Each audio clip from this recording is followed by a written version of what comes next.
अस्सलाम वालेकुम। आज हमारा टॉपिक है लॉगरिथम। हमने लॉगरिथम्स के बारे में पढ़ना है। तो ये हमारे पास की फर्स्ट प्रॉपर्टी है, हम इसके बारे में बेसिक सीख लेते हैं। हमारे पास ए की power x is equal to y है। x हमारे पास इसमें कंपोनेंट है, a हमारे पास बेस है।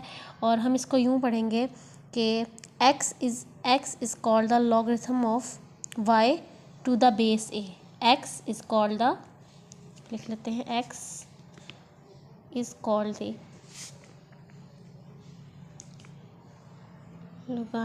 logarithm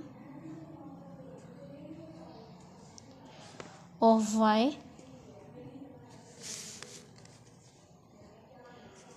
to the base a।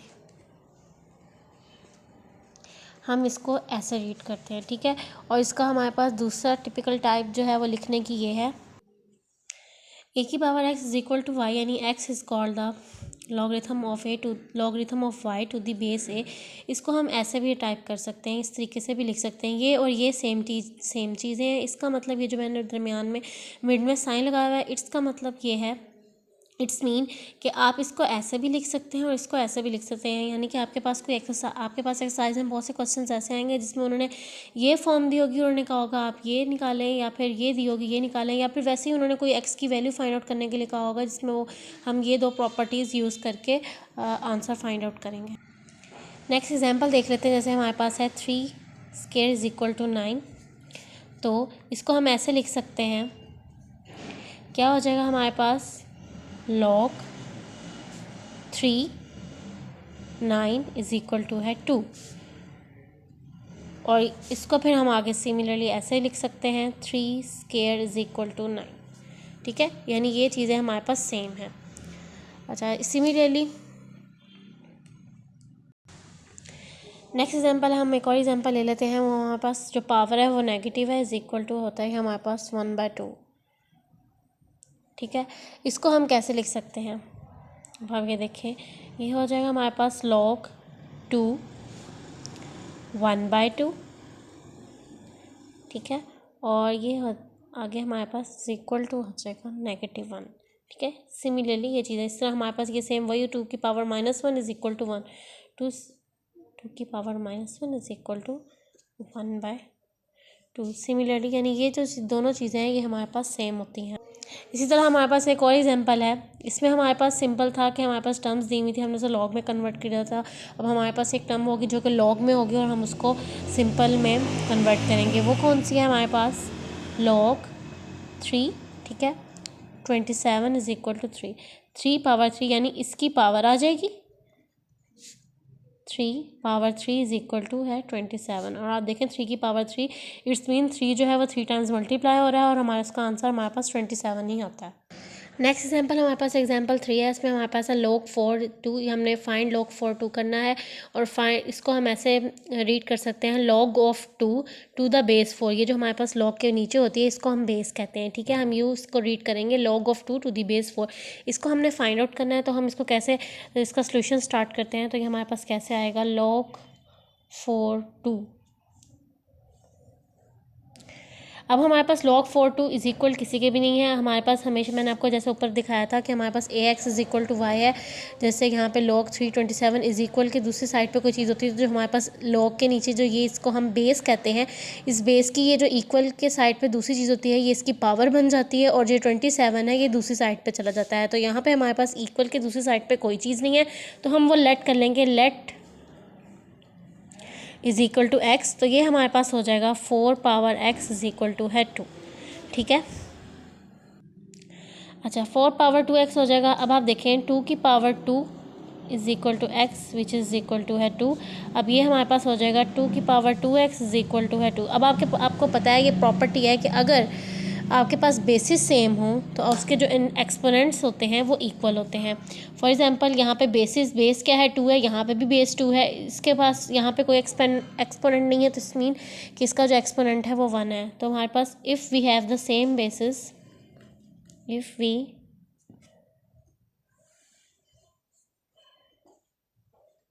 same basis, then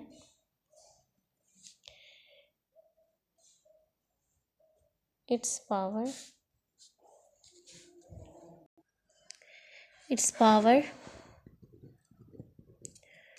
is are equal या इज़ इक्वल, हमारे पास जो इसकी पावर्स हैं वो इक्वल हो जाएंगी। नेक्स्ट हमारे पास फिर पावर्स इक्वल हो जाएंगी तो ये हमारे पास आ जाएगा 2x इज़ इक्वल टू 1 और x इज़ इक्वल टू आ जाएगा 1/2। हमारे पास x की वैल्यू आ गई। अब हमने वैल्यू किसकी फाइंड आउट करनी थी, log 4/2, ठीक है। और log 4/2 को हमने किसके इक्वल लेट किया था, x के, और x की वैल्यू हमारे पास क्या आई है, log 4/2 इज़ इक्वल टू है 1/2। तो यही हमारे पास आंसर है। अच्छा, नेक्स्ट हमने आगे पढ़ना है कैरेक्टरिस्टिक के बारे में कि हमारे पास कैरेक्टरिस्टिक क्या होता है। आपने साइंटिफिक नोटेशन के बारे में पढ़ा होगा कि मैंने आपको बताया था कि अगर हमारे पास 1000 है तो उसको हम साइंटिफिक नोटेशन में कैसे लिखेंगे। इसकी जो हमारे पास साइंटिफिक नोटेशन होगी वो क्या होगी, हमारे पास 1 × 10⁻³ साइंटिफिक नोटेशन का मतलब यही होता है कि हम जो फर्स्ट डिजिट होता है, जैसे यहाँ पे हमारे पास 1000 है, इसके फर्स्ट डिजिट के बाद हम पॉइंट लगा देते हैं और पॉइंट के बाद जितने हमारे पास जब भी कोई डिजिट होता है, कोई भी नंबर होता है, उसके अगर इर्द गिर्द कहीं भी हमें पॉइंट नज़र नहीं आया तो इट्स मीन उसके लास्ट नंबर पे पॉइंट है। फिर हम उस पॉइंट को उठा के फर्स्ट नंबर के आगे लगा देते हैं और उस पॉइंट को इस पॉइंट तक इस डिजिट तक पहुंचने के लिए जितने नंबर्स को क्रॉस करना पड़ता है तो वही हमारे पास 10⁻³ आ जाती है। तो यहाँ पे हमारे पास पॉइंट था, इस पॉइंट को हम उठाकर यहाँ पे फर्स्ट नंबर के आगे लेकर आए तो इसने तकरीबन 3 डिजिट क्रॉस किए, तो इस वजह से इसकी पावर आ गई 10⁻³ अब हमारे पास कैरेक्टरिस्टिक क्या होता है। कैरेक्टरिस्टिक हमारे पास यही होता है कि जब आप कोई साइंटिफिक नोटेशन को लिखते हो डेसिमल की पावर में, यानी जब आप साइंटिफिक नोटेशन की फॉर्म में लिख देते हो तो जो 10 की पावर होती है, डेसिमल की पावर होती है, वही हमारे पास कैरेक्टरिस्टिक होता है। यानी यहाँ पे हमारे पास कैरेक्टरिस्टिक है इसका 3। इसी तरह आपके पास 100 आ जाएगा, आपके पास 100 है, इसकी साइंटिफिक नोटेशन क्या होगी, 1.00 × 10⁻², 10⁻²। इस वजह से यहाँ पे आया है क्योंकि यहाँ पे लास्ट पे पॉइंट था तो हम इसको फर्स्ट डिजिट के आगे लेके गए तो इसने तकरीबन हमारे पास 2 नंबर्स को क्रॉस किया, तो यहाँ पे आगे हमारे पास 10⁻²। इसको हम ऐसे लिख सकते हैं 1 × 10⁻²। इसका कैरेक्टरिस्टिक हमारे पास क्या होगा, 2। ये है इसका हमारे पास कैरेक्टरिस्टिक को मैं CH से डिनोट कर रही हूँ। अच्छा, अब हमारे पास ये तो थे सिंपल नंबर कि हमारे पास 1000 का कैरेक्टरिस्टिक क्या होता है, हमारे पास 100 का कैरेक्टरिस्टिक क्या होता है। अब हम मेन क्वेश्चन पे चलते हैं। मज़ीद मैं आपको एग्जांपल्स देती हूँ जो कि डिफ़िकल्ट तो नहीं, डिफरेंट नंबर्स होंगे। अब जैसे मेरे पास है 1.02, ठीक है, इसका हमने कैरेक्टरिस्टिक फाइंड आउट करना है। अब आप देखें कि हमारे पास ऑलरेडी यहाँ पे फर्स्ट नंबर के आगे डिजिट है, तो अगर हम इसको साइंटिफिक नोटेशन में लिखेंगे तो कैसे लिखेंगे, इसको हम ऐसे लिखेंगे 1.02 × 10⁻⁻0। 10⁻⁻0 इसलिए लिखा है क्योंकि यहाँ पे हमारे पास ऑलरेडी फर्स्ट नंबर के आगे पॉइंट था और हमने यहाँ पे पॉइंट को इधर उधर नहीं लेकर गए, इसलिए यानी पॉइंट ने कोई नंबर क्रॉस नहीं किया, तो यहाँ पे 10⁻0 आ गई। 0 का मतलब ये है कि कोई नंबर पॉइंट ने क्रॉस नहीं किया और यहाँ पे 0 आ गई और यही इसका कैरेक्टरिस्टिक है 0, ठीक है।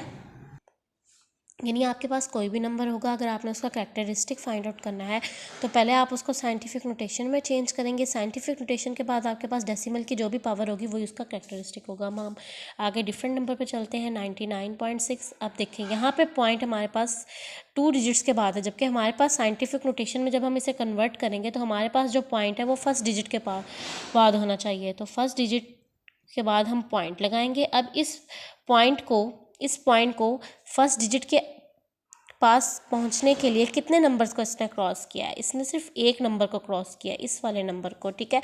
तो इसका मतलब है यहाँ पे आ जाएगी 10⁻⁻1, यानी जितने नंबर्स को पॉइंट क्रॉस करेगा फर्स्ट डिजिट के बाद तक पहुँचने के लिए तो उतने ही नंबर ऑफ हमारे पास डेसिमल की पावर आ जाएगी, और जो हमारे पास डेसिमल की पावर होगी यानी जो हमारे पास 10 की पावर होगी वही हमारे पास उसका कैरेक्टरिस्टिक होगा, और हम इसको कहेंगे कैरेक्टरिस्टिक ऑफ लोगारिथम, ठीक है। अब नेक्स्ट हमारे पास है 102। अब देखें यहाँ पे कोई भी पॉइंट नहीं है, जब भी हमारे पास कोई डिजिट हो और उसका हमारे पास हमने उसे साइंटिफिक नोटेशन में कन्वर्ट करना हो, साइंटिफिक नोटेशन का मीनिंग ही ये होता है कि उसमें पॉइंट होता है, ठीक है। अगर हमारे पास कोई ऐसा नंबर है जिसमें कोई पॉइंट नहीं है तो इट्स मीन कि उसके लास्ट पे पॉइंट है, लास्ट पे पॉइंट है यानी यहाँ पे पॉइंट होता है, ठीक है। इस पॉइंट को फर्स्ट नंबर के आगे हमने पहुँचाना, यानी मेन प्लेस इसकी यहाँ पे है, तो इसको फर्स्ट नंबर तक पहुँचाने के लिए 1.02 मल्टीप्लाई कितने नंबर्स को, इस पॉइंट का लास्ट पे होता है, इस पॉइंट को फर्स्ट डिजिट तक पहुंचने के लिए इसने कितने नंबर्स को क्रॉस किया है, इसने 2 नंबर्स को क्रॉस किया है, तो यहाँ पे उतनी ही 10 की रेस पावर आ जाएगी, तो 10 की रेस पावर 2 आ जाएगी और यहाँ पे इसका करेक्टरिस्टिक आ जाएगा 2। सिमिलरली हमारे पास है 166.2.4। अब यहाँ पे पॉइंट है हमारे पास सेकेंड लास्ट नंबर पे, ठीक है। अब हमने इस पॉइंट को, इसकी मेन प्लेस है फर्स्ट डिजिट के आगे। साइंटिफिक नोटेशन में जब भी आपने किसी नंबर को कन्वर्ट करना होता है तो उसमें पॉइंट हमेशा फर्स्ट डिजिट के बाद होता है। अब ये है सेकंड लास्ट डिजिट पे, अब इस पॉइंट को हम यहाँ पे लेके जाएंगे तो ये आ जाएगा 1.662624। अब इस पॉइंट को यहाँ तक पहुँचने के लिए इसने कितने नंबर्स को क्रॉस किया है, 3 नंबर्स को क्रॉस किया है, तो यहाँ पे आ जाएगी 10 की रेस पावर 3 और इसका करेक्टरिस्टिक क्या होगा 3, यानी जो आपके पास 10 की पावर होगी वही आपके पास करेक्टरिस्टिक होगा। अच्छा, पहले तो हमारे पास बात हो गई कि हमारे पास अगर ऑलरेडी ऐसा नंबर हो जिसमें पॉइंट दिया हो या फिर पॉइंट ना दिया हो, यानी हमने उस साइंटिफिक नोटेशन की बात की जिसमें हमने पॉइंट को राइट से लेफ़्ट मूव करना होता था। अब हम उस साइंटिफिक नोटेशन की यानी उस नंबर का कैरेक्टरिस्टिक कैसे फाइंड आउट करते हैं जिसमें जो पॉइंट है ऑलरेडी लेफ़्ट साइड पे दिया हो। तो फॉर एग्जांपल हमारे पास नंबर है 0। अच्छा, पहले हमने बात की थी जिसमें हमारे पास कोई भी डिजिट होता था और हमारे पास नंबर जो है वो राइट से लेफ़्ट मूव करना होता था, या फिर ऐसा डिजिट होता था जिसमें पॉइंट नहीं होता था तो हम उसको साइंटिफिक नोटेशन में कन्वर्ट करके फर्स्ट डिजिट पे आगे पॉइंट लगा देते थे और जो हमारे पास 10 की पावर आती थी वही हमारे पास कैरेक्टरिस्टिक होता था। और आप नोट कर रहे होंगे कि यहाँ पे जितनी भी 10 की पावर्स हैं वो पॉजिटिव हैं। अगर हमारे पास कोई ऐसा नंबर जिसमें हमारे पास जो पॉइंट है वो ऑलरेडी लेफ़्ट साइड पर गिवन है तो फिर हम उसकी साइंटिफिक नोटेशन कैसे फाइंड आउट करते हैं और उसका कैरेक्टरिस्टिक क्या होता है। चलिए हम देखते हैं। हमारे पास एक नंबर है 0.872। अब आपको पता है कि हमारे पास जो पॉइंट है हमेशा फर्स्ट डिजिट के आगे होता है और इसमें जो पॉइंट है वो लेफ़्ट साइड पे गिवन है। अब इस पॉइंट को फर्स्ट डिजिट के आगे तक पहुंचने के लिए कितने नंबर्स को क्रॉस करना पड़ेगा, इस पॉइंट को आगे तक पहुंचने के लिए हमें तकरीबन 1 नंबर को क्रॉस करना पड़ेगा और यहाँ पे आ जाएगी मल्टीप्लाई 10 की रेस पावर -1। अब यहाँ पे -1 क्यों आया, जबकि ऊपर भी तो एक नंबर को क्रॉस किया था, यहाँ पे +1 आया था। डिफरेंस ये है कि अगर आप पॉइंट को उल्टी तरफ से लेके जाते हो, सीधी तरफ की तरफ, यानी लेफ़्ट टू राइट मूव करवाते हो, यानी इस तरह मूव करवाते हो तो आपके पास 10 की पावर -1 आएगी। लेकिन अगर आप राइट टू लेफ़्ट मूव करवाते हो तो आपके पास पावर आएगी पॉजिटिव, ठीक है। अगर लेफ़्ट टू राइट मूव करवा रहे हो तो नेगेटिव आएगी, अगर राइट टू लेफ़्ट मूव करवा रहे हो तो पॉजिटिव आएगी। अब यहाँ पे हमने लेफ़्ट टू राइट मूव करवाया है तो ये हमारे पास -1 आया और यही इसका कैरेक्टरिस्टिक है -1। अब सिमिलरली हमारे पास एक और पॉइंट है 0.02। अच्छा, अब यहाँ पे हमारे पास फर्स्ट नॉन ज़ीरो डिजिट के आगे, नॉट ये नहीं है कि फर्स्ट डिजिट कोई भी डिजिट हो, नॉन ज़ीरो हो, यानी कि ज़ीरो ना हो, 2 होना चाहिए। ये नहीं कि यहाँ पे हमारा फर्स्ट डिजिट है वो 0 है, नहीं, यहाँ पे हमारा फर्स्ट डिजिट है 2 के आगे, फर्स्ट नॉन ज़ीरो डिजिट के आगे हमने पॉइंट लगाना होता है साइंटिफिक नोटेशन में। तो यहाँ पे इस पॉइंट को इस फर्स्ट नॉन ज़ीरो डिजिट के आगे मूव करने के लिए कितने पॉइंट्स को क्रॉस करना पड़ेगा, इसको 2 पॉइंट्स को क्रॉस करना पड़ेगा, यानी इस तरीके से 2.0 समथिंग मल्टीप्लाई 10 की रेस पावर -2। अब यहाँ पे मर्ज़ी है आप 0 लगाएं ना लगाएं, क्योंकि आपको ये बात जानते हैं, छोटी क्लासेस में आपने पढ़ा है कि पॉइंट के बाद अगर 0 लगा लें तो उसकी कोई वैल्यू नहीं होती। 2.0 और 2 सेम चीज़ें हैं, ठीक है। तो यहाँ पे हमारे पास 10 की रेज़ पावर -2 आ जाएगा। यहाँ पे हमारे पास 10 की रेज़ पावर में क्या है, -2 है, तो यही हमारे पास कैरेक्टरिस्टिक आ जाएगा इसका -2। अच्छा, नेक्स्ट हमारे पास पॉइंट है, नेक्स्ट हमारे पास क्या नंबर है 0. अच्छा, ये नज़र आ रहा है नीचे से बेकरी कह रही हूँ, सॉरी, स्केच बना हुआ है। अच्छा, नेक्स्ट हमारे पास क्या है नंबर क्या है 0.00345, ठीक है।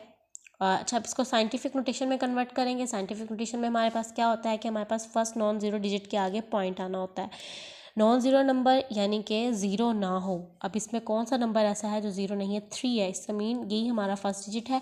अब हम इस पॉइंट को यहाँ पे लगाएंगे और इसने कितने नंबर्स को क्रॉस किया है, 3 नंबर्स को क्रॉस किया है, ठीक है, 1 2 3 3 नंबर्स को पॉइंट ने क्रॉस किया है, तो यहाँ पे मल्टीप्लाई 10 की रेज़ पावर -3, चूँकि लेफ़्ट टू राइट मूव कर रहा है इसलिए पावर हमारे पास -3 आ जाएगी, और जो हमारे पास डेसिमल की पावर होती है वही हमारे पास इसका कैरेक्टरिस्टिक होता है, इसका कैरेक्टरिस्टिक आ जाएगा हमारे पास -3। अच्छा, अब एक को मैं आपको एक इम्पॉर्टेंट पॉइंट बताने लगी हूँ जो इस साइंटिफिक यानी इस कैरेक्टरिस्टिक से रिलेटेड है कि -3 को हम इसकी सेकंड फॉर्म क्या होगी, इसको हम किस तरीके से लिख सकते हैं। अगर आपके पास कोई भी नंबर है, जैसे आपके पास ये नंबर था 0.035, अगर वो कहें कि इसका कैरेक्टरिस्टिक क्या है, तो आप इसको इस तरीके से लिखेंगे कि हमारे पास 0.00345 का जो कैरेक्टरिस्टिक है वो है -3 मीन 3 बार। अच्छा, इसका मतलब ये है 3 बार का मीनिंग ये है कि आपका जो इसका मेंटिसा के बारे में हम मोर फर्दर पढ़ेंगे, लेकिन यहाँ पे जिसका कैरेक्टरिस्टिक है वो -3 है, लेकिन चूँकि हमने कैरेक्टरिस्टिक तभी फाइंड आउट करना होता है जब हमें वो किसी कोई भी नंबर देते हैं जहाँ पे लॉगरिथम जो है वो यूज़ हो रहा हो, यानी लॉगरिथम का डिस्कस हो, तो वहाँ पे हमारे पास कैरेक्टर मेंटिसा का जिक्र होता है। तो कैरेक्टरिस्टिक तो जब भी वो कोई नंबर कहें तो आपको इस तरीके से लिखना है कि हमारे पास 0.0345 का कैरेक्टरिस्टिक -3 है, ये मीन 3 बार है, ठीक है। अच्छा, नेक्स्ट हमारे पास पॉइंट आ जाता है मेंटिसा का जो टॉपिक है, जो कि कैरेक्टरिस्टिक और मेंटिसा इकट्ठा ही पेपर में आता है। अगर आए तो मोस्टली पेपर में कैरेक्टरिस्टिक के बारे में पूछा जाता है, मेंटिसा का इतना नहीं पूछा जाता। मेंटिसा है वो एक थोड़ा लॉन्ग प्रोसीजर है फाइंड आउट करने के लिए, उसके लिए आपके पास टेबल की ज़रूरत होती है, और टेबल के साथ साथ या फिर बुक के एंड पे आपको एक 3-4 पेजेस के दिया होता है, उससे आपने मेंटिसा फाइंड आउट करना होता है। मोस्टली पेपर में मेंटिसा का नहीं पूछा जाता, क्योंकि इसके लिए आपको एक मेंटिसा एक टेबल बुक की ज़रूरत होती है, और इतने लॉन्ग प्रोसीजर जो होते हैं जिनमें इतना लॉन्ग प्रोसीजर और क्वेश्चन को सॉल्व करने के लिए, तो वो क्वेश्चन जो हैं वो पेपर्स में नहीं आते होते। तो मेंटिसा का इस चैप्टर के फिनिश होने पर हम तब डिस्कस करेंगे, ठीक है। और अब हम चलते हैं एक्सरसाइज की तरफ, ठीक है, कि एक्सरसाइज में अच्छा अब मैं आपको एक दफ़ा रिकॉल करवा देती हूँ कि एक्सरसाइज से पहुँचने से पहले, क्योंकि वो नेक्स्ट वीडियो में आएगा, कि हमने क्या रीड किया है इस पूरी वीडियो में और एक्सरसाइज में से क्या डिस्कस होगा, एक्सेप्ट मेंटिसा के अलावा क्या क्या चीज़ें हमने जो है वो रीड की हैं, और एक्सरसाइज में हम क्या क्या पढ़ेंगे। चलें स्टार्ट करते हैं। फर्स्ट ऑफ़ ऑल हमने लॉगरिथम के बारे में पढ़ा कि हमारे पास कोई भी नंबर हो, ये बेस है, उसकी पावर है, और उसके साथ कोई भी इक्वल के साइड पे नंबर दिया हुआ है, तो उसको हम कैसे रीड आउट करते हैं, उसको लॉगरिथम की फॉर्म में कैसे लिखते हैं। यानी कि यहाँ पे अगर इस तरीके से कोई नंबर दिया हुआ है ax = 5, तो हम उसको ऐसे पढ़ेंगे x is called the logarithm of y to the base a, और इसको हम ऐसे ही लिखेंगे x is called the logarithm of y to the base a। ये नीचे बेस है, ये y का लॉगरिथम है, और ये x is called the logarithm of y to the base a। अच्छा, फिर हमने ये सीखा कि हमारे पास कोई भी नंबर हो तो हमने उसको लॉगरिथम में कैसे कन्वर्ट करना है, ठीक है, और लॉगरिथम से कैसे इस नंबर में कन्वर्ट करना है। यानी ये इक्वेशन थी, इससे रिलेटेड हमने एग्जांपल्स देखी, फिर उसके बाद उससे रिलेटेड हमने एग्जांपल सॉल्व की, ठीक है। नेक्स्ट फिर हम आ जाते हैं, हमारे पास आ जाता है, हमने कैरेक्टरिस्टिक के बारे में पढ़ा। मेंटिसा का मैं भी आपको जिक्र नहीं कर रही हूँ क्योंकि वो इतना ख़ास इंपॉर्टेंट भी नहीं है, वो हम चैप्टर के एंड पे जब चैप्टर फिनिश हो जाएगा तब मैं डिस्कस करूँगी, ठीक है। अब हम एक्सरसाइज की तरफ मूव करते हैं। ओके, नेक्स्ट वीडियो एक्सरसाइज की आएगी। अल्लाह हाफिज़।